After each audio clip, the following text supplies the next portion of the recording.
जब से उमर रियाज big boss के घर से निकले हैं, हर कोई जहां भी स्पॉट होता है, जब भी पैपराज़ी उनसे सवाल करती है कि गेम कैसा लग रहा है बिग बॉस का, सभी का यही कहना है कि उमर के जाने के बाद से शो की जान चली गई है। जी हाँ, अब इस शो की उम्र लंबी करके भी कोई फायदा नहीं, क्योंकि उमर रियाज शो से निकल चुका है और शो की ब्रेथ निकल चुकी है।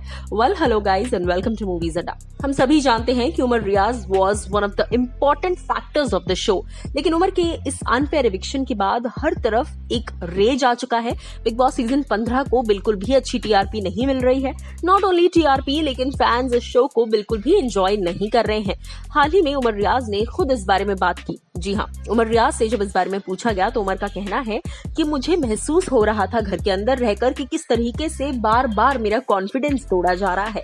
आप सभी को याद होगा कि जब तक उमर रियाज घर के अंदर थे, कई सारे चैनल्स, कई सारी मीडिया हाउसेस, कई सारे फैन क्लब्स, हर कोई ये बात कह रहा था कि उमर रियाज बहुत अच्छा कर रहे हैं। लेकिन घर के अंदर कभी भी तेजस्वी, शमिता और करण कुंद्रा के अलावा उमर रियाज को वो इम्पोर्टेंस नहीं दी गई, उमर रियाज को वो प्रायोरिटी नहीं दी गई जिस हिसाब से वो घर के अंदर कंटेंट दे रहे थे।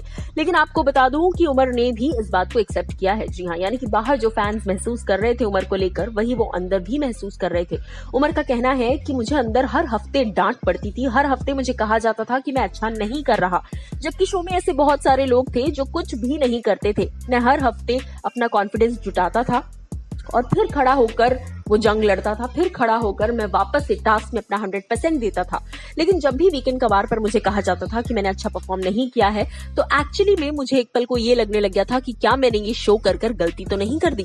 उसी के साथ साथ उमर ये भी कहते हैं कि शो में इतने सारे प्रोफेशन के लोग थे, कोई डांसर था, कोई एक्टर था, लेकिन कभी भी किसी को ये नहीं कहा गया उनके प्रोफेशन को लेकर कि तुम तो एक डांसर हो, तुम ऐसे कैसे बिहेव कर रहे हो। हर बार मुझे ये कहा गया, मेरे प्रोफेशन को बार बार बीच में लाया गया। उसी के साथ साथ उमर ने ये भी कहा कि मैंने पैंडेमिक के दौरान as a front line warrior काम किया, लेकिन उस बात को अप्रिशिएट करने के बजाय मुझे एक डेंजरस डॉक्टर के तौर पर प्रोजेक्ट किया गया, विच इज एब्सोल्युटली इनकरेक्ट। उसी के साथ साथ सलमान खान के बारे में भी उमर रियाज ने काफी कुछ कहा। सलमान को लेकर उमर ने कहा कि सर को मैं जज नहीं करना चाहूंगा, सलमान सर जो भी कहते हैं उनका ओपिनियन है और मैं उनके ओपिनियन की काफी रिस्पेक्ट करता हूँ। कई बार वो अपलॉड करते हैं, कई बार वो डांट देते हैं और वो मुझसे बड़े हैं तो उन्हें हक बनता है। लेकिन उमर रियाज ने जो भी बातें शेयर की है उस बात से मैं तो पूरी तरह से अग्री करती हूँ। आप क्या कहेंगे, बताइएगा हमें।